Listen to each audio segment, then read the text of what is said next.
नमस्कार, चर्चा में आप सभी का स्वागत है। जब हम सुनते हैं कि दिल्ली दुनिया के सबसे प्रदूषित शहरों में से एक है, जब हम सुनते हैं कि पेइचिंग को भी पीछे छोड़ दिया है दिल्ली ने अगर प्रदूषण की बात करें, जब हम सुनते हैं कि भारत में अगर कोई 5वां सबसे बड़ा हत्यारा है तो वो वायु प्रदूषण है, तो मन को अच्छा नहीं लगता। किसे अच्छा लगेगा? क्या हम इस आबो हवा में जीने के लिए पैदा हुए हैं? नहीं। पर्यावरण, और वो भी स्वच्छ पर्यावरण, हमारा अधिकार है, हमारा मौलिक अधिकार है। लेकिन आजकल हम देख रहे हैं कि दिल्ली में जो हालात हैं वो सुर्खियां बन रहे हैं समाचार पत्रों की, और दिल्ली वाले इसे महसूस भी कर रहे हैं। लेकिन दिल्ली ही क्यों, देश के और महानगर और नगरों का भी तो कमोबेश यही हाल है। आखिर कैसे निजात मिलेगी इस प्रदूषण पे? आजकल इस पर बहस भी तेज है और काफ़ी सारे उपाय भी किए जा रहे हैं, करने की कोशिश की जा रही है। इन तमाम बातों पर आज बात करेंगे। हमारे विशिष्ट मेहमान तो हमारे साथ ही हैं, साथ ही हमारी जनता जनार्दन भी हमारे साथ है जो हमसे बात करेगी। आइए सबसे पहले अपने विशिष्ट मेहमानों का आपसे हम परिचय करा दें। हमारे साथ MC मेहता साहब बैठे हैं जो कि जाने माने वकील हैं और पर्यावरण एक्टिविस्ट हैं। बहुत सारी लड़ाइयाँ लड़ी हैं जिन्होंने पोल्यूशन को लेकर। बहुत बहुत स्वागत है मेहता जी आपका। सुमित शर्मा जी हमारे साथ हैं जो कि फेलो हैं, टेरे से आते हैं। बहुत बहुत स्वागत। गोपाल कृष्ण जी हमारे साथ हैं जो कि टॉक्सिक वॉच अलायंस से आते हैं। बहुत बहुत स्वागत है आपका। हमारे साथ प्रोफेसर भरत देसाई जी हैं जो कि पर्यावरण मामलों के बहुत बड़े जानकार हैं। प्रोफेसर भरत देसाई, बहुत बहुत स्वागत आपका। डॉक्टर TK जोशी जी हमारे साथ हैं जो कि डायरेक्टर हैं एनवायरमेंटल मेडिसिन प्रोग्राम, मौलाना आज़ाद मेडिकल कॉलेज से आते हैं। स्वागत है आपका। और पल्लव बागला जी हमारे साथ हैं जो कि वरिष्ठ साइंस पत्रकार हैं। तो तमाम मेहमान हमारे साथ हैं। पर आइए इससे पहले ज़रा हाल फिलहाल की दिल्ली की घटनाओं पर और जो कि प्रदूषण से जुड़ी हुई हैं उस पर एक नज़र डाल लें। इस बार फिर दिल्ली चर्चा में है, लेकिन चर्चा राजनीति से इतर दिल्ली की लगातार खराब हो रही हवा यानी बढ़ते हुए वायु प्रदूषण को लेकर है। आलम यह है कि दिल्ली का शुमार दुनिया के सबसे ज्यादा 10 प्रदूषित शहरों में होने लगा है और प्रदूषण के मामले में दिल्ली ने कई बार पेइचिंग को भी पीछे छोड़ दिया है। हालात इतने बिगड़ गए हैं कि दिल्ली में वायु प्रदूषण के कारण हर रोज तकरीबन 80 लोगों की मौत हो जाती है। दिल्ली में वायु प्रदूषण का मुख्य कारण 2.5 व्यास से कम के कण या पार्टिकुलेट मैटर हैं, जो हवा में तयशुदा मानक से कहीं ज्यादा पाए जा रहे हैं। दिल्ली में वायु प्रदूषण मूलतः वाहन जनित है। साथ ही धूल के कण भी हैं, जो बेतहाशा हो रहे कंस्ट्रक्शन के कारण एयर क्वालिटी को लगातार खराब कर रहे हैं। हाल ही में दिल्ली हाई कोर्ट ने दिल्ली में बढ़ते वायु प्रदूषण पर बड़ी ही सख्त प्रतिक्रिया व्यक्त करते हुए शहर को गैस चैम्बर की संज्ञा तक दे डाली थी। सबसे बड़ा खतरा स्वास्थ्य को लेकर उठ रहा है, जो वाकई काफी गंभीर है। दिल्ली में वायु प्रदूषण से श्वास संबंधी रोगों के साथ ही अनेक घातक बीमारियां बढ़ रही हैं। इन्हीं बातों को ध्यान में रखकर वर्तमान में दिल्ली सरकार द्वारा कई फैसले लिए गए हैं, जिसमें कमर्शियल व्हीकल से ग्रीन टैक्स के अलावा प्रयोग के तौर पर अलग अलग इलाकों में कुछ घंटों का कार फ्री डे। एक अनुमान के मुताबिक कार फ्री डे के इस छोटे प्रयोग से उस क्षेत्र में 60% तक वायु प्रदूषण में कमी आई है। संभवतः इसी वजह से दिल्ली सरकार ने दिल्ली की सड़कों से कारों की संख्या को कम करने के लिए नंबर के हिसाब से सड़कों पर गाड़ियां उतारने का फैसला किया है। यानी एक दिन इवन नंबर की गाड़ी तो दूसरे दिन ऑड नंबर की गाड़ी। दिल्ली सरकार के इस फैसले को काफी समर्थन मिला है, तो कुछ इसे अव्यवहारिक भी मान रहे हैं। इसी के साथ दिल्ली सरकार कुछ अन्य कदम उठाने की कवायद में है, जैसे पब्लिक ट्रांसपोर्ट को मजबूत करना, सड़कों से धूल हटाना, सड़क के दोनों तरफ ग्रीन बेल्ट, कूड़े के जलाने पर रोक, ट्रकों की एंट्री का टाइम 9 के बजाय रात 11 बजे करना, बदरपुर थर्मल पावर प्लांट और दादरी थर्मल प्लांट को बंद किया जाना इसमें शामिल है। प्रदूषण को रोकने के लिए योजनाएं खासी महत्वाकांक्षी हैं, लेकिन सवाल ये है कि ये सब आखिर कितनी व्यवहारिक हैं।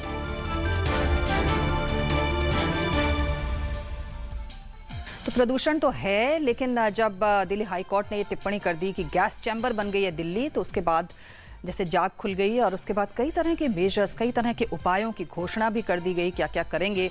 लेकिन सवाल इन उपायों की व्यवहारिकता को लेकर भी उठाए जा रहे हैं और तमाम सवाल प्रदूषण को लेकर इस समय उठ रहे हैं। हमारे साथ MC मेहता साहब हैं।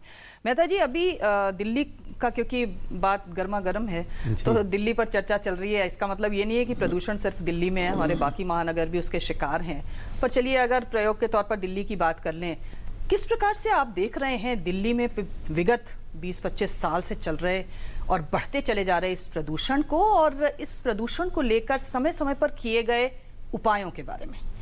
ऐसा है कि मैंने तो व्हीकुलर पोल्यूशन के अगेंस्ट में 1985 में मैंने सुप्रीम कोर्ट में केस फाइल किया था जी। और 1985 में तब जो था बहुत ही अच्छी वायु जो थी बड़ी साफ वायु थी। और मुझे याद है कि बसें भी इतनी ज़्यादा नहीं थी और मैं खुद बस में ट्रैवल करता था। हाँ। और कुछ ऐसा लगता नहीं था। हाँ। उसके बाद जो है वो कोर्ट ने जो है वो 1985 में पहली बार जो नोटिस दिया, उसके बाद कई तरह की डिडक्शन हुई और 1990 में एक जस्टिस सैकिया थे, के.एन. सैकिया थे और वो सुप्रीम कोर्ट के जज थे। वो जो रिटायर हुए उनको उसका अध्यक्ष बनाया गया, एक कमेटी बनी गई और उस कमेटी में जो है वो सारे के सारे उस जस्टिस सैकिया कमेटी ने 30 रिपोर्ट जो है वो दी। अच्छा। और 30 रिपोर्ट जो है वो सुप्रीम कोर्ट में जो है वो उनकी ऊपर चर्चा हुई और उसके बाद जो है जैसे पहला तो ये हुआ कि अनलेडेड जो पेट्रोल है यहाँ पर लेडेड था और उसके ऊपर पूरी बहस होती रही कि ये कभी हो ही नहीं सकता है, हमारे पास रिफाइनरीज ठीक नहीं है, हमारे पास वो भी सुप्रीम कोर्ट ने कहा कि नहीं, आपने जो अनलेडेड पेट्रोल जो है वो पूरे जो महानगर हैं पहले उनको दीजिए, उसके बाद जो है वो सब में वो हुआ। तो अनलेडेड के बाद जो है वो फिर सीएनजी की बात होगी।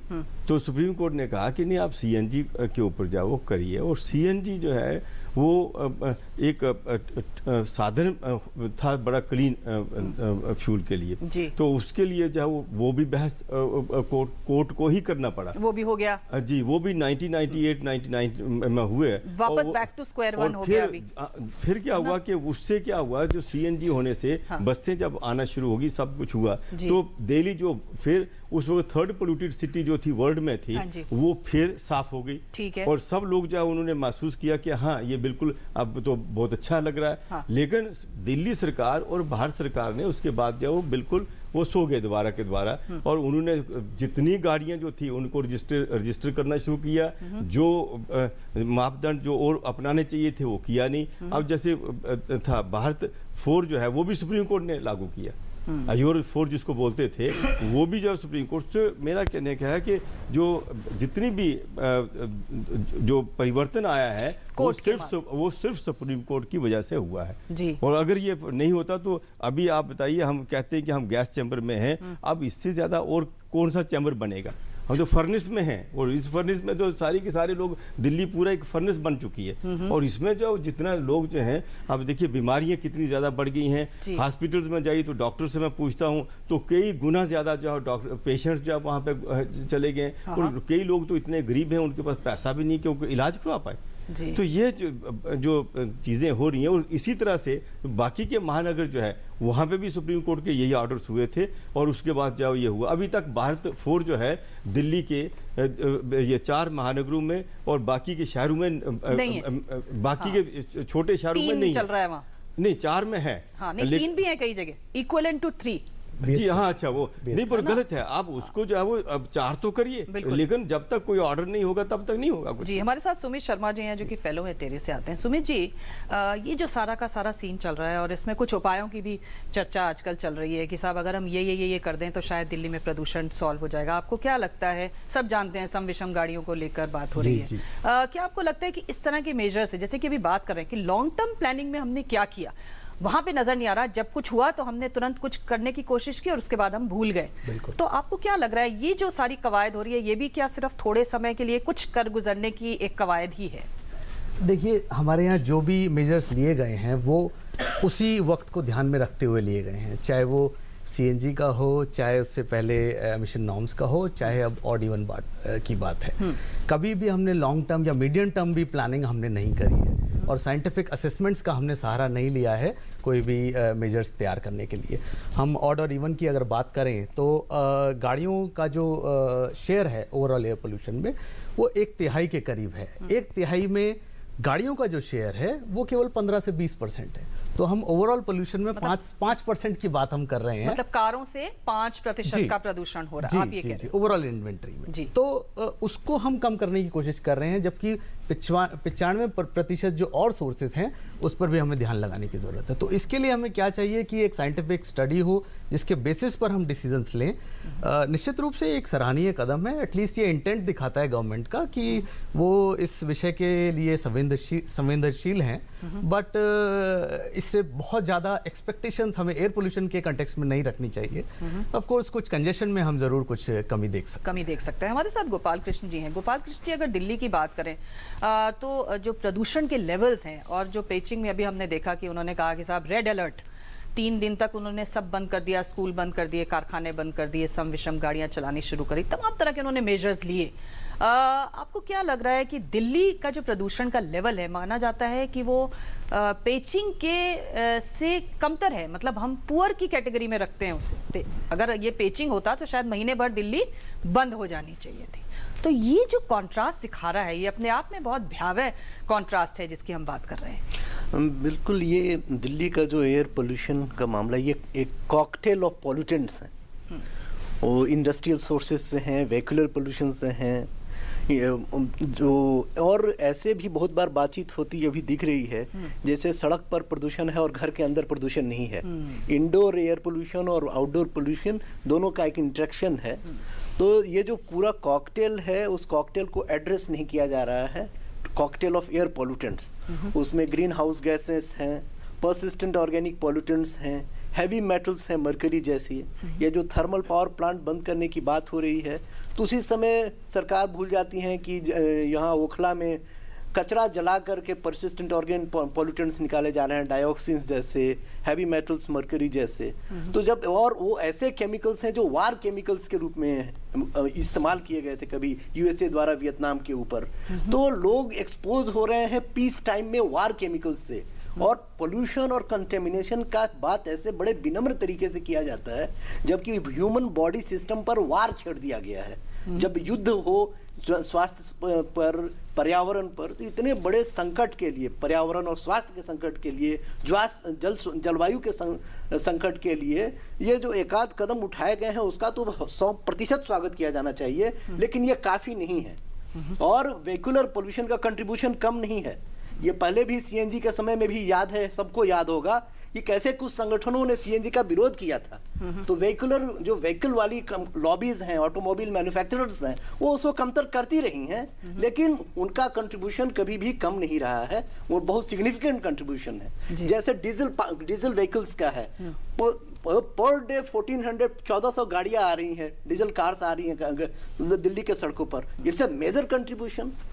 तो मुझे लगता है कि अभी और बहुत कदम उठाए जाने बाकी हैं, जैसे कि ये शुरुआत है। बिल्कुल बीजिंग की तरह रेड अलर्ट जारी करने का नौबत आने वाला है। जी, हमारे साथ प्रोफेसर भरत देसाई जी हैं। भरत देसाई जी, ये रेड अलर्ट जो बात कर रहे हैं, चाइना ने किया, लेकिन क्या अब इस तरह से हम अपने शहरों को बंद कर सकते हैं? क्योंकि एक जब भी बात इस तरह के मेजर्स, खासतौर से कड़े मेजर्स की बात आती है, तो ये भी बात आती है कि साहब हमारी आर्थिक माली हालत भी आपको देखनी पड़ेगी, सारा सिस्टम भी देखना पड़ेगा, उसके हिसाब से आप कदम उठाएंगे।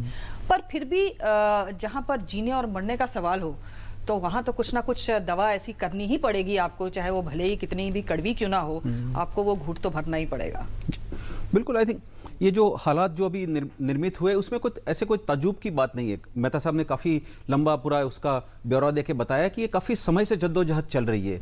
उसमें न कानून की कमी है, न अदालतों की कमी है, न इसके बारे में उसके जो संगीन जो परिणाम आए उसके बारे में भी हमें पता था। इसमें कोई ऐसा नहीं है कि हमें नहीं पता है, इसमें कोई ताज्जुब करने की बात नहीं, क्योंकि एनवायरनमेंट और हेल्थ का बड़ा मिला जुला ताल्लुकात रहा है। किसी दिन आप में भी चर्चा में इस विषय पर बात हो सकती है कि इसका जो हेल्थ का जो कॉस्ट आ रहा है, आई थिंक उसको अनइमेजिनेबल हो सकता है। इसका किसी दिन अगर किसी ने बैठ के गिनती किया कि कितना हेल्थ बजट हो सकता है, कितनी अदालतें पूरा का पूरा, जितनी हमारी अस्पताल है वो भरी हुई है, पूरा इतने तरह तरह की बीमारियां फैल रही है। तो ये है कि पूरा टॉक्सिसिटी जो हमारी बॉडी जो एक्सपोज हो रही है, जैसे गोपाल कृष्ण ने बताया, वो daily it's like a slow poison हम इनहेल कर रहे हैं। हर जगह पूरा फूड पॉइजनिंग हो रहा है, चारों ओर जो हमारे जो पूरी फूड सिस्टम में पूरा फैल गया हुआ है।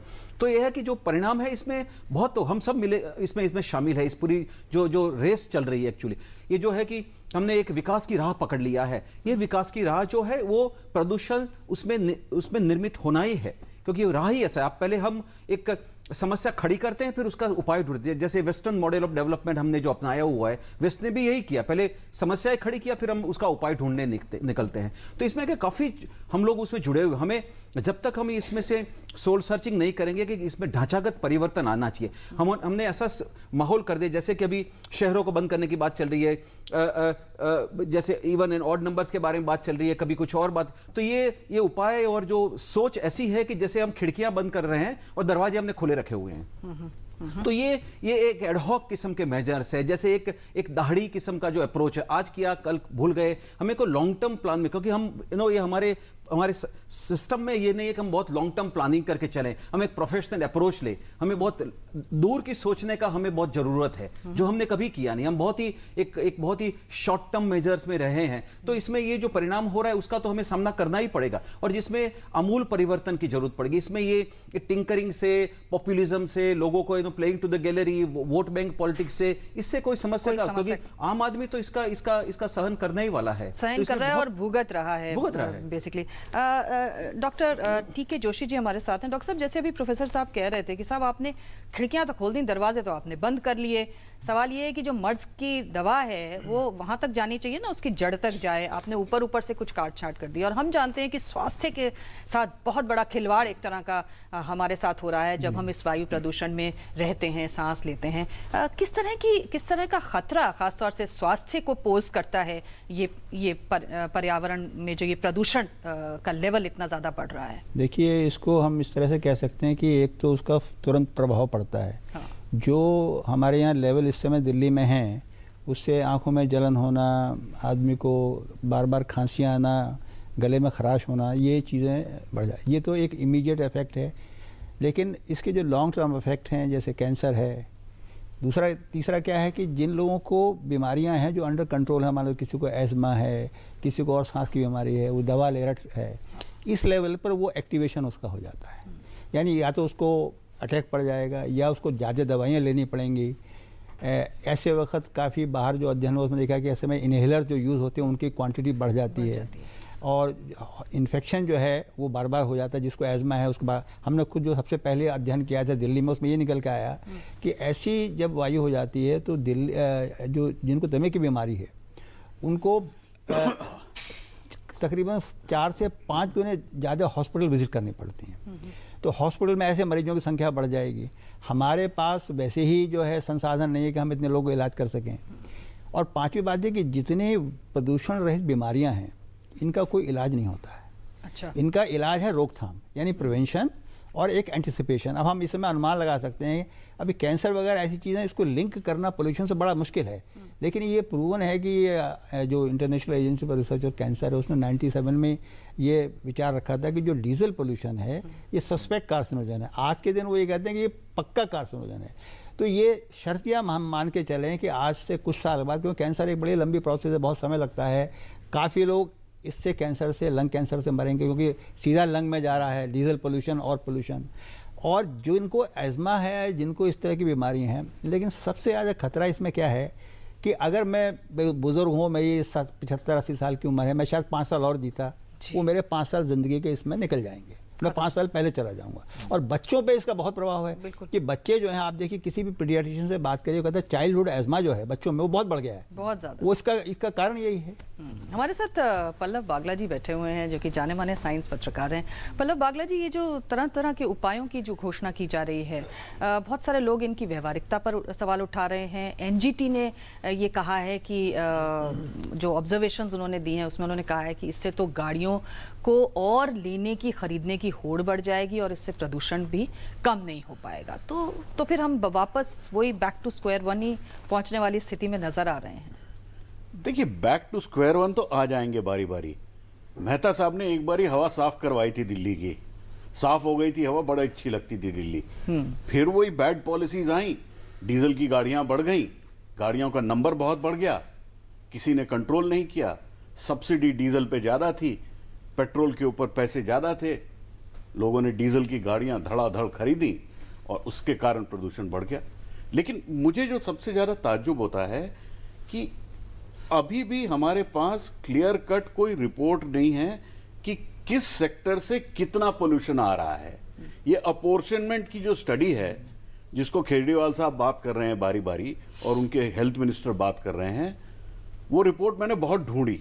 कोई आईआईटी के एक प्रोफेसर हैं मुकेश शर्मा साहब, वो बना रहे हैं, वो रिपोर्ट मुझे नहीं मिली आज तक। जब तक मैंने रिपोर्ट देखी नहीं, मैं क्या जानूं उसके अंदर क्या है, कितना % कहां जा रहा है। साहब ने बोला उसमें से 5% गाड़ियों में जाएगा, तो क्या ऑड और इवन करने से फर्क पड़ेगा? दुनिया के और शहरों में जहां ऑड और इवन करके गाड़ियां चलाई गई वहां तो बहुत फर्क पड़ा नहीं। मैं एक बात और कहूंगा, ये हमारे ऑनरेबल जजेस जो हैं वो बारी बारी जाग जाते हैं कुछ चीज़ों को लेके। कभी कभी मेहता साहब कुछ उनको याद दिला देते थे, आजकल उनको कुछ ना कुछ कहीं से याद आ जाता है, किसी को अपने ग्रैंडसन से याद आ जाता है, तो कोई वीआईपी आता है उससे याद आ जाता है। मेरा एक मानना है कि इतने अगर ऑनरेबल और इतने लर्नेड जजेस हैं तो वो कार पूलिंग के लिए वेट क्यों कर रहे हैं 1 तारीख का? क्या दिल्ली सरकार जब ऑर्डर देगी तभी कार पूलिंग करेंगे?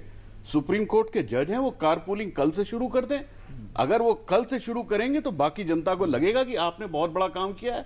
Y are they waiting? मेरी बात ही नहीं समझ में आती। उनको अपने आप ही कदम लेने चाहिए। इंडिविजुअल, सारी बात आती है अंत इंडिविजुअल एफर्ट पे। अगर हर आदमी अपनी तरफ से थोड़ा थोड़ा करके कम करेगा तो पोल्यूशन जरूर कम होगा। सरकार के डंडा लगाने से बहुत पोल्यूशन नहीं कम होने वाला है। जितना सहनशीलता हम दिखाएंगे उतना ही आगे बात बढ़ेगी साफ होने में दिल्ली। जी बिल्कुल, आप सही कह रहे हैं। बात घूम फिर के यहाँ पर आ जाती है कि हम उसमें अपना क्या योगदान दे रहे हैं। पोल्यूशन को बढ़ाने में हमारा कितना हाथ है, और अगर वो घटता है तो उसमें हमारा योगदान किस प्रकार का रहेगा। बात घूम फिर कर वहीं आ गई है। लेकिन व्यवस्था का भी सवाल है, खास तौर से सार्वजनिक परिवहन प्रणाली का एक बहुत बड़ा सवाल है। वो इंडिविजुअल कैपेसिटी से नहीं होगा, वो सरकारों को करना पड़ेगा। एक छोटा सा ब्रेक लेते हैं, तुरंत हाजिर होते हैं। आप देखते रहिए चर्चा में।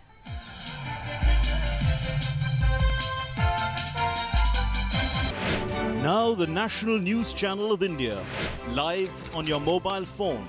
Get the news on the go. Watch top videos, get the latest news and continuous news on your mobile phone. Download DD News app now. Visit the Android Play Store, search for DD News, download the app to your phone. Get the power of information at your fingertips. DD News. Only news, complete news.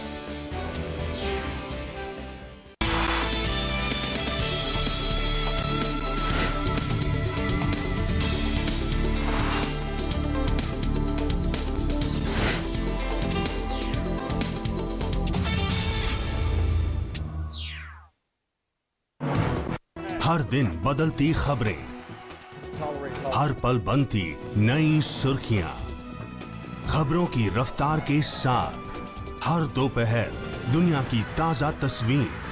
दोपहर समाचार रोजाना 2 बजे सिर्फ DD news पर।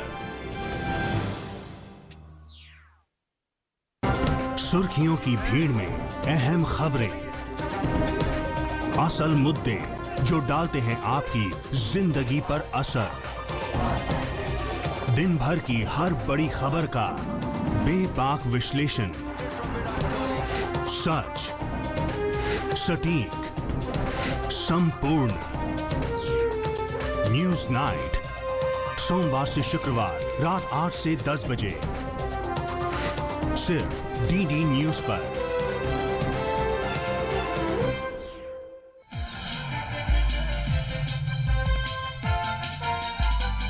तो क्यों हमारे शहर दम घोटू बन रहे हैं? क्यों हमारे शहरों की आबो हवा अब साफ नहीं रही, वो जहरीली होती चली जा रही है, जिससे प्रदूषण का इतना बड़ा दानव आज हमारे सामने आकर खड़ा हो गया है। जरा जनता जनार्दन की राय लें, उनका क्या कहना है इस बारे में। हमारे साथ में कुछ यंगस्टर्स भी बैठे हैं और कुछ अलग अलग शहरों से लोग भी आए बैठे हैं। किसने सबसे पहले हाथ खड़ा किया?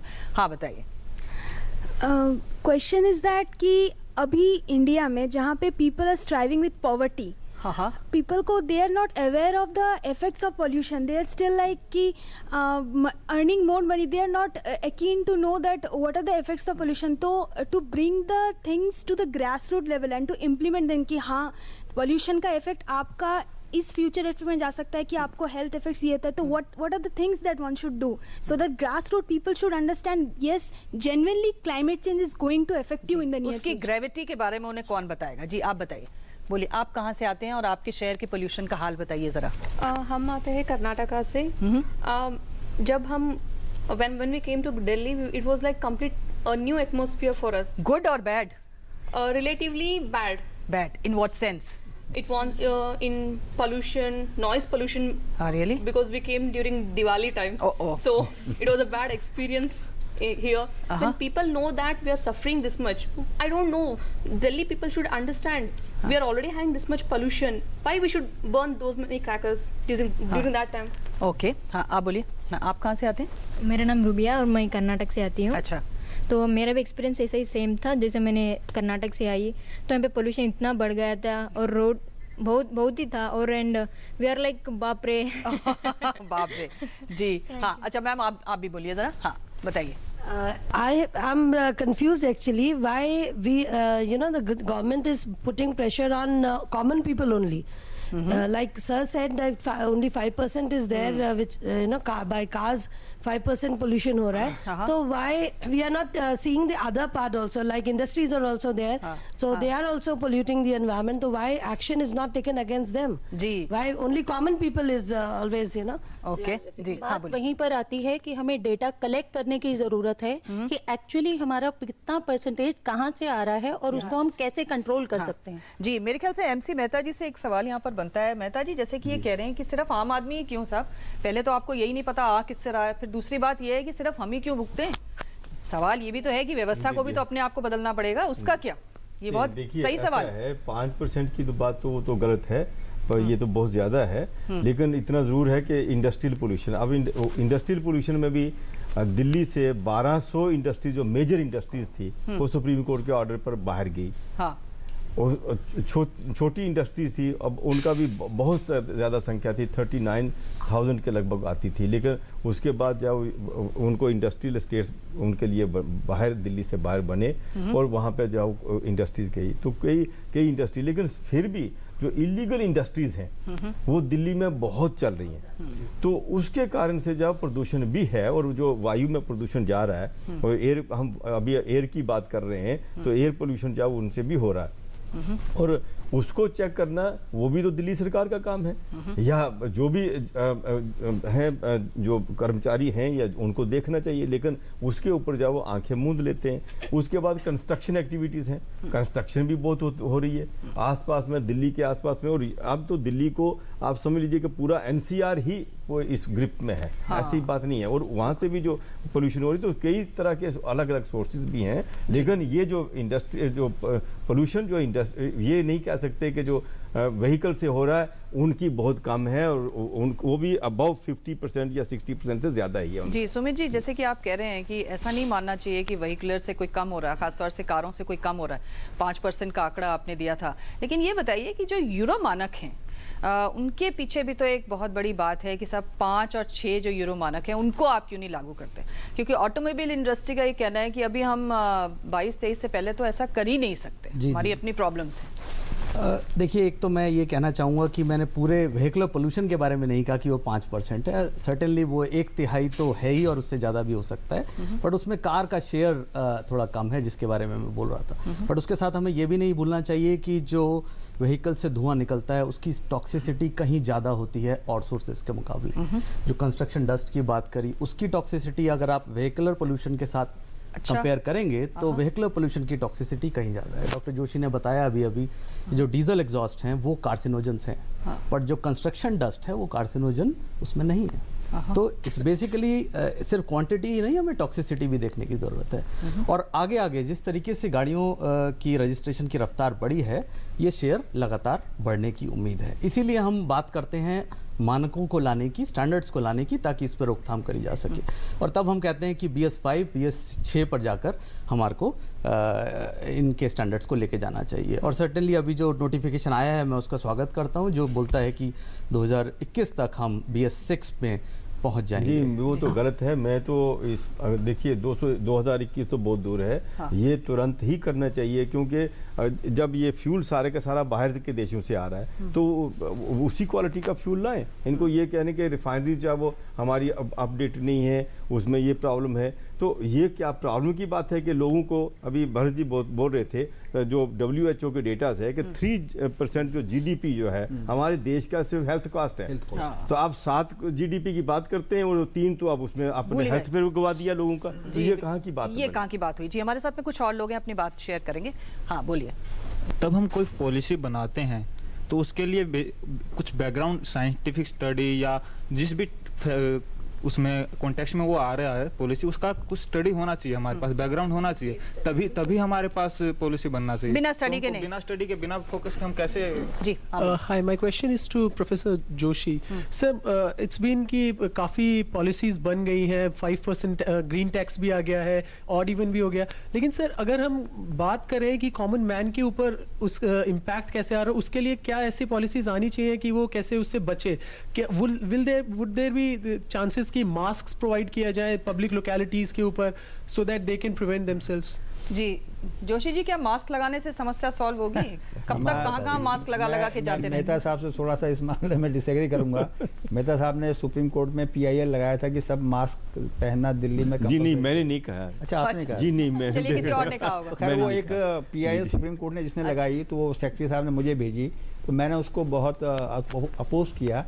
देखिए, मास्क जो है कोई सोल्यूशन नहीं है जी। दूसरी बात क्या होता है कि जो मास्क है उसका एक स्टैंडर्ड अगर नहीं है, हाँ। उसका अगर उसमें जो वो पार्टिकल्स को कैप्चर करता है, वो उसका रख रखाव, और जिनको सबसे ज्यादा पोल्यूशन का प्रभाव होता है दमा वगैरह, वो उस मास्क को नहीं बर्दाश्त कर पाते क्योंकि रेजिस्टेंस बढ़ जाता है। बिल्कुल ठीक है। तो मास्क जो है वो कोई बहुत अच्छा सोल्यूशन, अच्छा सुझाव नहीं है। वो बहुत सबसे पहले सुधार होना चाहिए, गांव में सुधार सबसे पहले होना चाहिए, ताकि दिल्ली में जो है इतना ओवर पॉपुलेटेड, ओवर पॉल्यूटेड और ओवर जो है ट्रैफिक ये ना होए, क्योंकि हमारी 3 पीढ़ी दिल्ली में हो गई है। पहले तो हम देखते थे कभी कभार एक आध गाड़ी वगैरह आते थे, आजकल एक सड़क पार करने में 15 मिनट लग जाता है। ओके, हाँ बोलिए, बताइए। How would one encourage people, like common people, to move out to these, मतलब to their cars, to public transport basically? Because a similar practice of odd even number place was adopted in another country also, but it failed drastically because it raised their economic condition, it raised their economic bars, and ultimately led to doubling of their cars. So how would one encourage people to move out to public transport, to switch to public transport? Okay, जी हाँ बोलिए आप। Yeah, I agree with Sumit sir. We need long-term studies, long-term action plans, and for them we should not only look at the use stage of the cars. We should also look at the industry practices which are manufacturing and fuel producing. So we need to look at the life cycle perspective of this problem. Okay जी, हमारे साथ में कुछ और लोग हैं जो अपनी बात कहेंगे, इस तरफ चलते हैं। हाँ ओके, हाँ बताइए आप कौन से शहर से आते हैं आप? I am Vinay Kumar Roshan. I am from Kaimur, Bihar. Okay. Ma'am, I would like to ask that people who are living in New Delhi, and we are seeing many ponds opened, many fields which are opened, that must be covered. अच्छा, और कौन बात करेगा? हाँ आप बोलिए। अगर odd role का जो रोल है वो समस्या हल करने से समस्या बढ़ सकता है, क्योंकि जैसे अगर कोई दिल्ली से बाहर जाना चाहता है तो उसको और फिर से एक दिन रुक के और दूसरा दिन आना पड़ेगा। अगर प्रैक्टिकल नहीं है, आपको लगता है प्रैक्टिकल नहीं है? Okay. Hello sir, my name is Lokesh sir, मैं आगरा से हूँ सर। मेरा क्वेश्चन ये है कि सर आगरा का हाल सुनाओ पहले। आगरा का वो बहुत ज़्यादा खराब है मैम। आगरा में पोल्यूशन बहुत ही ज़्यादा है मैम। सुप्रीम कोर्ट कई सारे डायरेक्शंस आ चुके हैं कि ताजमहल में वो ताजमहल येलो होता जा रहा है आजकल, और मैम वहाँ पे और लोग जो येलो और रेड और नीले हो रहे हैं ना, वो भी है। वो भी हो रहा है। और मैम गवर्नमेंट, मैम अभी तो यूपी गवर्नमेंट ने कोई खास इनिशिएटिव लिया नहीं है कोई। मैम मेरा क्वेश्चन ये है कि मैम जब गवर्नमेंट ऐसे ये इस तरह की पॉलिसी लाती है तो लोग हमेशा इन लॉज में लूप होल्स ढूंढने लग जाते हैं अपने फायदे के लिए। तो इसको हम कैसे इंश्योर करेंगे कि सोसाइटी विल फॉलो दिस? सही बात है, हम अपने लूप होल्स कि एक गाड़ी बंद करेंगे तो हम दूसरी खरीद लेते हैं। ओके, बताइए, बोलिए। Hello sir. Sir, instead of adopting all those policies like CNG or unleaded petroleum and even odd and even policies, if government should try something extra like from the root level and adopting some of new policies that should make to be compulsory for the citizens to adopt or to implement that from the root level instead of adopting all those borrowed policy like odd and even. So what should we do for that? Okay, very valid. हाँ ma'am बोलिए। हाँ ma'am, मैं ये कहना चाहती हूँ कि government जो भी लॉ बनाती है, first of all it should be implemented very strictly from starting till end. दूसरी बात, जनरल अवेयरनेस ज़्यादा होना चाहिए, because I think there are so many people in Delhi, they are very much busy in their life, they actually do not know the deteriorating environment in Delhi. General awareness ज़्यादा होनी चाहिए। और एक बात और मैम, हाँ बोलिए। पब्लिक ट्रांसपोर्ट इतना अच्छा हो कि लोगों के दिमाग में आए ना कि वो अपनी पर्सनल गाड़ी ट्रांसपोर्ट निकालें। ले। पब्लिक जो ट्रांसपोर्ट मेट्रो स्टेशन में बस स्टॉप्स में खड़े हैं वो भीड़ देख के लोग डरते हैं, that is why they go after their private transport. बिल्कुल ठीक, पब्लिक ट्रांसपोर्ट बढ़िया हो। I am Vijay from Bangalore. As far as this policy is concerned, I think this is not going to be successful. Which policy you're talking about? Odd even policy. At least the government is concerned about pollution and stuff like that. That is, appreciable. But then, I think this policy is going to be successful only in increasing the sales of cars. Otherwise, it's not going to be. I mean, it's not going to serve your purpose. I think so. जी हाँ बोलिए ma'am, आप बोलिए। I think जो हमारे devices हैं उनकी maintenance पे government को ध्यान रखना चाहिए। लाइक जब बाहर निकलो तो जैसे ट्रैफिक लाइट है और ट्रैफिक सिग्नल अगर ख़राब होते हैं, at that time there is noise pollution, there is air pollution and there is traffic jam. And I think I face this problem, a major problem when I travel out of the house every day. या जी इधर दीजिए। हाँ My question is for Dr. Joshi sir. What precautions should be taken by citizens of Delhi such that they can protect themselves from the pollution? बिल्कुल, जोशी जी से पूछेंगे हम। आगे दीजिएगा माइक। हाँ आप बोलिए। बोलिए। हमारी गवर्नमेंट इको फ्रेंडली मेजर्स क्यों नहीं प्रमोट करती है? जैसे कि और कंट्रीज में लोग साइकिल्स लेके ट्रेवल करते हैं, या फिर सोलर कार्स इन्वेंट हो रही है। अगर हम चाहे तो यहाँ पे प्रमोट कर सकते हैं। इको फ्रेंडली मेजर्स लेना ज़्यादा इंपॉर्टेंट है rather than even odd formula या फिर कार पूलिंग। ओके, पल्लव बागला जिस तरह से कह रहे हैं कि कुछ ऑल्टरनेटिव तरीके भी तो हो सकते हैं। इलेक्ट्रिक बाइक्स का एक लोग कहते हैं कि साहब अगर इलेक्ट्रिक बाइक्स भी चल सकते हैं, क्योंकि हम जानते हैं कि मोटर बाइक्स बहुत ज़्यादा पोल्यूशन फैला रही हैं और बहुत लाखों की संख्या में दिल्ली की सड़कों पर वो चल रहे हैं, जिसके ऊपर अभी किसी का ध्यान नहीं गया है। तो ये सारी चीज़ें भी तो हैं जिसकी तरफ ध्यान दिया जाना चाहिए।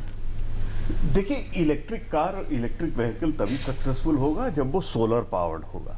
अगर वो फिर भी थर्मल पावर प्लांट से बिजली लेके चलेगा तो उससे आपको कोई निजात नहीं हुआ। अभी पिछले हफ्ते ही मैं मिला था, एक सज्जाद अहमद हैं, बंगलौर के हैं। उन्होंने 1,20,000 में एक गाड़ी बनाई है सोलर पावर्ड, और बंगलौर से लेके दिल्ली तक आए हैं पूरा रास्ता सोलर पावर्ड गाड़ी पे चल के। तो ऐसा नहीं है कि वो किसी एक छोटी लेबोरेटरी में बना के उन्होंने और अपना काम पूरा कर दिया और जो 2-4 किलोमीटर चली, 3,000 किलोमीटर की जर्नी उसने पूरी की है। और उसमें हर्षवर्धन साहब ने मेरे संग बैठ के पूरा चक्कर लगाया था। लेकिन ना तो उनको रतन टाटा सपोर्ट करते हैं और ना ही कोई हिंदुस्तान की कोई मिनिस्ट्री सपोर्ट करती है। वो दर दर भटक रहे हैं। उन्होंने अपने घर में अपने आप बनाई, 12वीं फेल हैं वो, लेकिन बनाई उन्होंने। ये IIT के ग्रेजुएट जो हैं, जो इतनी बड़ी बड़ी डिग्री लेके करते हैं, उन्होंने ऐसी गाड़ी क्यों नहीं बनाई? क्या पता उन्होंने बना रखी हो। नहीं बनाई, मैंने बहुत उनका भी ना कोई सुनने वाला। ऐसा है हमारे देश में बहुत सारे इनोवेटर्स हैं। तो बहुत हैं, अगर वो बनाएंगे तो बहुत लोग सुनेंगे। बहरहाल मास अवेयरनेस की बहुत ज़रूरत है। इवन आजकल जो लिटरेट पीपल हैं उन लोग भी इलिटरेट जैसे बिहेव करने लग गए हैं। जैसे कि कार चालू करके रख देते हैं, AC चल रही है, वो चल नहीं रही है, मतलब कार मूव नहीं कर रही है, वो बस वैसे ही खड़ी है, बट स्टिल ऐसे करके पॉल्यूशन को लोग खुद बढ़ावा दे रहे हैं। ठीक है, ओके। हाँ Ma'am, this odd even policy, no doubt it's a very good start, but why only in Delhi? Today, this air pollution is a national issue. So why we are not implementing such solutions in other tier 1 and tier 2 cities? Like earlier also CNG measures were taken in Delhi only. So why not in Jaipur? Why not in Mumbai or other cities? जी बिल्कुल, सवाल ये भी है कि सिर्फ दिल्ली में ही क्यों? बाकी जो हमारे महानगर हैं, नगर हैं, वहाँ भी तो प्रदूषण की मार झेल रहे हैं। वहाँ पर हम कब करेंगे? एक सवाल जाहिर तौर पर लाजमी तौर पर उठता है और इन सवालों के कुछ जवाब ढूंढने की हम कोशिश कर रहे हैं। फाइनल कमेंट्स लेंगे यहाँ मौजूद हमारे विशेष मेहमानों से छोटे से ब्रेक के बाद।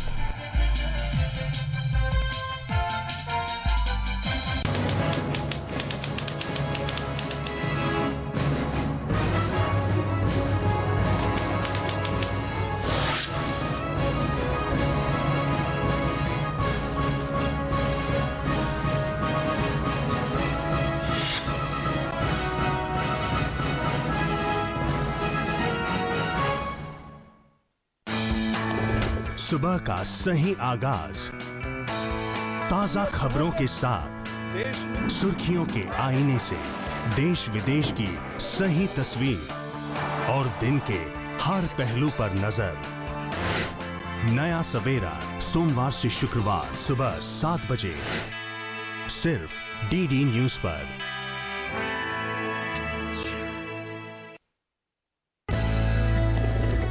ब्रेकिंग न्यूज की रेस से हटकर खबरें कुछ अच्छी भी हैं, खबरें जो बढ़ाएंगी हौसला और विश्वास, उम्मीद भरी खबरें जो लाएंगी मुस्कान। Good news India.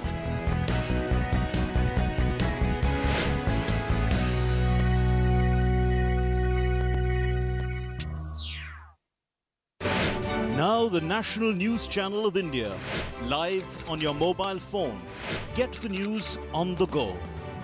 Watch top videos, get the latest news and continuous news on your mobile phone. Download DD News app now. Visit the Android Play Store, search for DD News, download the app to your phone. Get the power of information at your fingertips. DD News. Only news, complete news.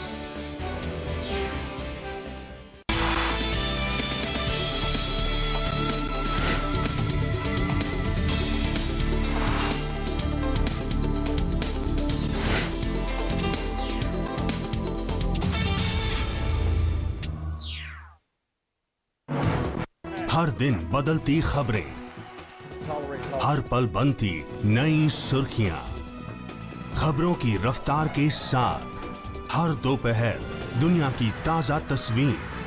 दोपहर समाचार रोजाना 2 बजे सिर्फ DD news पर।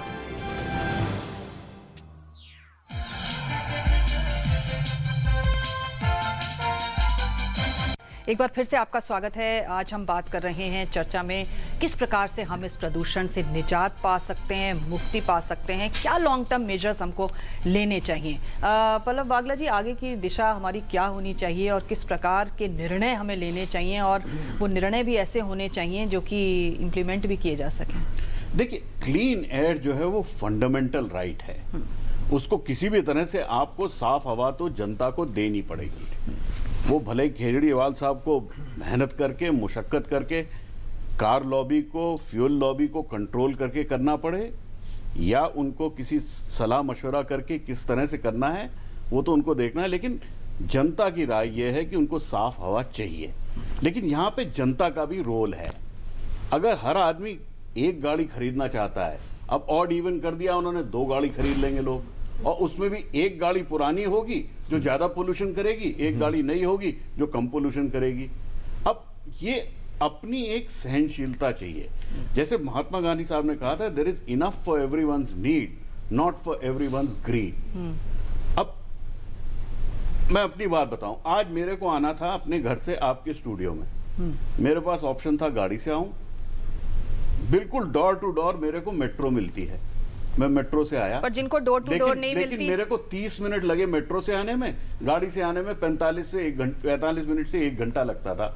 आराम से बैठ के आ गए, पैसा भी कम लगा और प्रदूषण भी कम हुआ। पर आपके घर से आपको मिल गई ना, जिनको नहीं मिलती, जहां मेट्रो है ही नहीं, उन शहरों का क्या करेंगे आप? वहां तो पब्लिक, ये जो ऑड इवन वाला फॉर्मूला है, या जो भी आपको पोल्यूशन कंट्रोल करना है, जैसे एक सज्जन ने पूछा था, पब्लिक ट्रांसपोर्ट आपको बहुत सक्षम चाहिए, बहुत ज्यादा। देखिए, पेरिस में ऑड और इवन का रूल जब चलता है तब पब्लिक ट्रांसपोर्ट फ्री हो जाता है। बताइए। तो अगर केजरीवाल साहब ने बहुत सीरियसली करना है जी, 1 जनवरी से डीटीसी बस और मेट्रो सारे में फ्री राइड हो जानी चाहिए, तब आपकी ये ऑड इवन पॉलिसी जो है सक्सेसफुल हो सकती है। तभी लोग उसकी तरफ जाएंगे, नहीं तो लोग क्यों जाएंगे? लोग दूसरी गाड़ी खरीदने की तैयारी करेंगे, बशर्ते कि उन्हें उसमें जगह मिले। क्योंकि अभी जो हमारी बसों और मेट्रो की हालत है उसमें तो जगह ही नहीं है। तो ये जो एक्स्ट्रा लोग जाएंगे वो कैसे उसमें फिट इन होंगे, ये एक बहुत बड़ा सवाल है। 6000 बसें लाने की बात कर रहे हैं, और उससे कितना पोल्यूशन,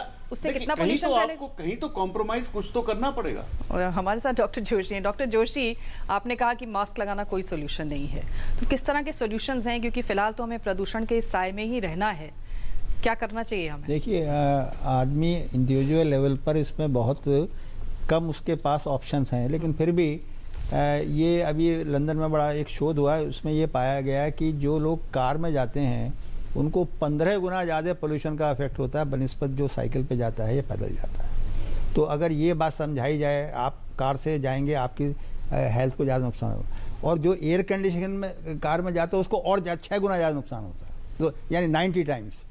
दूसरा ये कि आइडलिंग की बात करी गई, ये कई सिटी में ये कर दिया गया है कि आइडलिंग बंद कर दी गई है।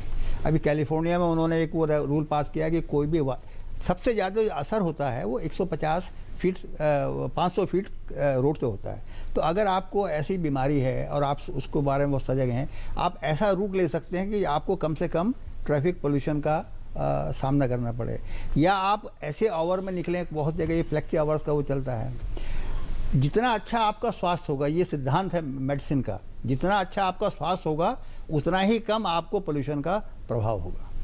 अगर आपके कई घर में या किसी को बीमारी है तो उसके ऐसे जब पोल्यूशन, एक हम लोगों ने मिनिस्ट्री एनवायरनमेंट फॉरेस्ट ने आज साल भर पहले हमको कहा था, तो हम लोगों ने एक AQI बनाई, उसमें कई लोग थे, ऑल इंडिया इंस्टीट्यूट के भी डॉक्टर थे, हमारे के थे। आप लोग पता नहीं कितने लोग, आप लोग AQI कभी देखते हैं उसको? आप AQI देखा कीजिए, उसमें हमने 7 कैटेगरी बनाई हैं। उस कैटेगरी में ये है कि जो वर्स्ट कैटेगरी, जो आजकल मेरे ख्याल से हम थोड़ा सा आज बेटर हैं, आज से करीब 15 दिन पहले मैंने देखा तो करीब आनंद विहार में 1800 माइक्रोग्राम था PM10, आज मैंने अभी चेक आने से पहले चेक किया 300 है। तो ऐसे समय जब पोल्यूशन बढ़ जाता है तो उस समय फिजिकल एक्टिविटी रेस्ट्रिक्ट कर देनी चाहिए। जो जॉगिंग वगैरह करते हैं उनको नहीं करना चाहिए।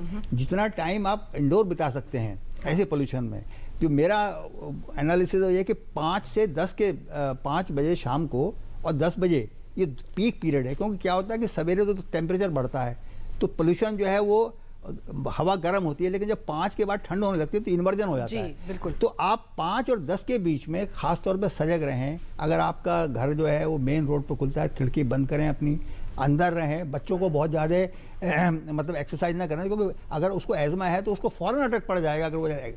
तो फिजिकल एक्टिविटी रेस्ट्रिक्शन, और आप अच्छी डाइट लें। बहुत सी जगह इस बात का भी आया है कि भाई हम ये इस चीज़ को क्यों नहीं कहा जाता है कि आपके फल हैं, वो सब्जियां हैं, एंटीऑक्सीडेंट जितने बनेंगे। मेरा एक सुझाव सबको लोगों को ये है कि आप लोग गुड़ खाइए। गुड़ जो है इसमें जिंक होता है, और जिंक जो है मेडिकली स्पीकिंग रेस्पिरेटरी हेल्थ के लिए बहुत अच्छा होता है। जी डॉक्टर साहब, मेरे ख्याल से ये बहुत अच्छा सुझाव है आपका। एक एयर प्योरीफायर की बात होती है जो नहीं, वो मुझे कही, मैं एयर प्योरीफायर देखिए बहुत ही महंगा प्रपोजिशन है, उसकी मेंटेनेंस, उसका रख रखाव बिल्कुल नहीं है। और दूसरी बात है वो अल्टीमेटली हुआ था कि पार्टिकल को रोकेगा। पॉल्यूशन में तो गैसेस भी हैं, बेंजीन भी है, नाइट्रोजन डाइऑक्साइड भी है, ओजोन भी है। तो मैंने कई इंटरव्यू दिए मीडिया वालों को, मैंने कहा भाई मैं इसके बिल्कुल खिलाफ हूँ। ये हुआ क्या कि आप इंडिविजुअल अपनी सारी रिस्पॉन्सिबिलिटी हम अपने सिर पे ले रहे हैं, सरकार को भी तो कुछ करना चाहिए। बिल्कुल ठीक। प्रोफेसर भरत देसाई, क्या करना चाहिए हमें? वेल नीलम जी, मुझे लगता है इसमें जहाँ समस्या की जो गंभीरता के बारे में कोई दो राय नहीं है। अब इसमें है कि हम काफ़ी एक जो अगेन मैं जो कहूँगा कि है कि जब हमारा जो रवैया अभी जो प्रदूषण के बारे में वो है कि जब आग लगती है तब वो कुआं खोदने के लिए निकलते हैं। बड़ा एडहॉक, बड़ा टेम्पररी कैजुअल अप्रोच है। तो ये हमारी सामाजिक समस्या है। ये हमारा समाज भी इसी प्रकार से है कि हमने कभी लॉन्ग टर्म परिप्रेक्ष्य में कभी देखा नहीं है। उस किस्म का हमारा प्रोफेशनल वो भी रवैया नहीं रहा है किसी भी समस्या के बारे में। औरतों के खिलाफ जो अत्याचार हो उसके बारे में हो, बाकी शिक्षण के बारे में, बाकी तो ये पार्ट ऑफ द प्रोसेस है। हमारा समाज की ढांचा ऐसा है। बट हमें ये जहाँ तक प्रदूषण का सवाल है उसमें मुझे लगता है ये काफी हमें क्रेडल टू ग्रेव तक, जन्म से लेकर अंत तक का पूरा जो प्रोसेस है उसको हमें नजर में रख के करना पड़ेगा। ऐसा नहीं है कि अभ्यास नहीं हुए, काफी अभ्यास हुए। आपके वहाँ काफी कुछ लोगों ने बताया भी नहीं है कि काफी यहाँ प्रदूषण नियंत्रण करने के बोर्ड बने हुए हैं जो बिल्कुल जो आपको कहीं दिखाई नहीं देते। दिल्ली में प्रदूषण नियंत्रण बोर्ड है, केंद्रीय प्रदूषण निवारण बोर्ड है, सब कुछ है। अभ्यास नागपुर में नेरी है जो एक सक्षम इंस्टीट्यूशन बनी हुई है। तो अभ्यासों की कोई कमी नहीं है, पॉलिसी की कमी नहीं है, कानून की कमी नहीं है। दायरे अब तो नेशनल ग्रीन ट्रिब्यूनल बन गई है जो बिल्कुल एक ढांचागत एक बिल्कुल उसके बारे में कह सकते। सुप्रीम कोर्ट ऑफ इंडिया है वो भी नजर रख रही है। तो मेरा कहना है 2 लेवल पर, एक तो हम सरकार से और अदालतों से जो उम्मीद करते हैं तो उनका कार्य करना ही पड़ेगा। उनको मुझे लगता है कि एकदम सक्षम तरीके कंट्रोल रूम बना के करना। व्यक्तिगत समस्या है जैसे काफी पल्लव जी ने कहा, काफी लोगों ने भी कहा है कि हमें लगता है कि हमें ये नीड और ग्रीड के बारे में करना, हमें खुद को पसंद करना। जब तक हमारी व्यक्तिगत जो समस्या है, व्यक्तिगत जो आपकी जो पसंद है, जैसे कि आपकी लालच बहुत है, उसको नियंत्रण करें। ये जो प्रदूषण की समस्या के बारे में हम करें उसको कभी आप अंकुशित नहीं कर पाएंगे। जी गोपाल कृष्ण जी, फाइनल कमेंट्स। नहीं, प्रोफेसर देसाई पहले बोल रहे थे कि जब तक ढांचागत हस्तक्षेप नहीं होगा, स्ट्रक्चरल इंटरवेंशन नहीं होगा, नहीं बदलेगा, पॉलिसी मेकिंग और पब्लिक इंस्टीट्यूशंस का रोल साइंटिफिक नहीं दिखता है, अनसाइंटिफिक दिखता है। और जो कहा गया व्हीकुलर पोल्यूशन के बारे में उनका कंट्रीब्यूशन और कंस्ट्रक्शन का भी बहुत ज़्यादा होता है। यदि लाइफ साइकिल असेसमेंट करें तो कंस्ट्रक्शन का, सिलिका का, स्टोन क्वेरिंग का, अक्रॉस दी जो सिलिका हो, एस्बेस्टोस हो, इस सब का एक्सपोजर का लोड, ये पोल्यूशन लोड कन्वर्ट कर रहा है डिजीज लोड में, और साइंटिफिक अप्रोच नहीं होने के कारण पब्लिक इंस्टीट्यूशंस फेल कर रही है। उनकी अकाउंटेबिलिटी, आम आदमी बहुत कुछ नहीं कर सकता इस संबंध में, ये सरकार की जिम्मेदारी है। आप बहुत लोग बोल रहे हैं इस संबंध में, कुछ लोगों का नहीं बोलना भी चीखती हुई खामोशी है। PhD chambers of commerce and industry, FICCI, ASSOCHAM, ये सब क्यों नहीं बोल रहे हैं? क्योंकि ये गुनहगार हैं, ये गुनहगार हैं। लोगों को पोल्यूशन लोड बढ़ाने के लिए अकाल मृत्यु के लोग शिकार हो रहे हैं। क्यों? क्योंकि सरकारें और पॉलिटिकल पार्टीज क्यों चुप है? पॉलिटिकल पार्टीज केवल वोट बैंक के लिए बयानबाजी कर रही है। पब्लिक हेल्थ क्राइसिस है, इन्वायरमेंटल हेल्थ क्राइसिस है, ये लोग चुप्पी साधे हुए हैं या स्कोर सेटलिंग कर रहे हैं। ये बिल्कुल इस तरीके का अप्रोच अनसाइंटिफिक है, इतना अवैज्ञानिक अप्रोच जो जन स्वास्थ्य के प्रति बहुत ही असंवेदनशील है। और खास करके जो पोल्यूशन लोड लोग सफर कर रहे हैं उसका बहुत, एक लास्ट आखिरी बात में बोलना चाहूंगा कि पार्लियामेंट भी दिल्ली में है, स्टेट असेंबली भी दिल्ली में है। पोल्यूशन लोड बॉडी बर्डन से टेस्ट कर ले। पूछा जा रहा था ना कि पता नहीं चल रहा है कि कहां से प्रदूषण आ रहा है, ब्लड सैंपल टेस्ट करवा ले और बैक ट्रेस करे फैक्ट्रीज में और उनको क्रिमिनली लायबल बनाए जो रिस्पॉन्सिबल है। लाइफ साइकिल असेसमेंट करे, एक्सटेंडेड प्रोड्यूसर रिस्पॉन्सिबिलिटी करे, अकाउंटेबिलिटी तय होनी चाहिए। पब्लिक इंस्टीट्यूशंस फेल कर रही है, इसलिए लोग सफर कर रहे हैं। ये फेलियर है और nobody is being held accountable. ये क्रिमिनल नेग्लिजेंस है और इसको टॉलरेट नहीं करना चाहिए पब्लिक को। पब्लिक की बहुत ज्यादा जिम्मेदारी नहीं है। जी सुमित जी जैसे कह रहे हैं जवाबदेही तो तय होनी चाहिए, जवाबदेही तय होगी तभी हम आगे बढ़ेंगे। आप क्या कहते हैं फाइनल कमेंट्स में, किस प्रकार के सुझाव आप देना चाहते हैं कि इस प्रदूषण से हमें मुक्ति मिले? दिल्ली की प्रदूषण की समस्या को मैं दो भाग में बांटना चाहूँगा। एक है इन हाउस सोर्सेज जो व्हीकुलर सोर्सेज हैं, और पब्लिक ट्रांसपोर्टेशन की बात ऑलरेडी हो चुकी है, उसको बढ़ाने की ज़रूरत है। उसके साथ साथ जो ऑटो फ्यूल पॉलिसी है, जो अभी जो नई नोटिफिकेशन आई है, उसको जल्द से जल्द जितना जल्दी हो सके उसको लगाना चाहिए। उसके साथ साथ जो हमारा पुरानी गाड़ियाँ जो ऑन रोड गाड़ियाँ हैं उनके लिए इन यूज़ व्हीकल मैनेजमेंट सिस्टम जो PUC सिस्टम है वो एक आई वॉश है और उसको बहुत इम्प्रूव करने की हमें ज़रूरत है। और उसके साथ साथ जैसे ही BS5 फ्यूल हमारी कंट्री में आता है, हमें पुरानी गाड़ियों में रेट्रोफिटमेंट करके डिवाइसेस हम लगा सकते हैं जिससे पुरानी गाड़ियों का पोल्यूशन भी कम हो सकता है। जो दूसरा पार्ट है प्रॉब्लम का वो है जो नेबरिंग टाउन्स हैं, जो हमारे गुड़गांव है, साहिबाबाद है, जो ज़्यादा रैपिड ग्रोथ से डेवलप हो रहे हैं और जहाँ पर अभी भी इंडस्ट्रीज कोल कंज्यूम कर रही हैं, उस पर हमें कुछ कंट्रोल करने की ज़रूरत है। डीजल जनरेटर सेट्स हैं, रेजिडेंशियल अपार्टमेंट्स जिस क्वांटिटीज़ में आ रहे हैं और बड़े बड़े डीजल जनरेटर सेट्स वहाँ पर लगे हुए हैं, वो सब कंट्रीब्यूट करते हैं दिल्ली की एयर क्वालिटी में और उनको भी हमें नियंत्रित करने की ज़रूरत है। जी फाइनल कमेंट्स में मेहता जी, जो हमारी स्क्रैप पॉलिसी है वो भी बड़ी गड़बड़ है, क्योंकि आखिर दिल्ली को अगर हम साफ सुथरा बना भी देंगे तो फिर गुड़गांव का क्या, फरीदाबाद का क्या, और उससे आगे देश के बाकी हिस्सों का क्या? तो वो गाड़ियां जो पुरानी हो जाती हैं उनको आप दूसरी जगह डंप कर देंगे, ये पॉलिसी भी कुछ समझ में नहीं आती। फाइनल कमेंट्स में आप इस पर क्या कहना चाहेंगे? खासतौर से तो इन तरफ भी ध्यान देना होगा। देखिए, सरकार को आगे आना चाहिए और जो जितनी पुरानी गाड़ियां हैं 10 साल के ऊपर की गाड़ियों को अगर वो फर्ज किया उनका एक कीमत नियमित कर लें कि भाई हाँ इतनी प्राइस आपको मिलेगी, आप ये हम पैसा देंगे आपको, वो भी सस्ता पड़ेगा।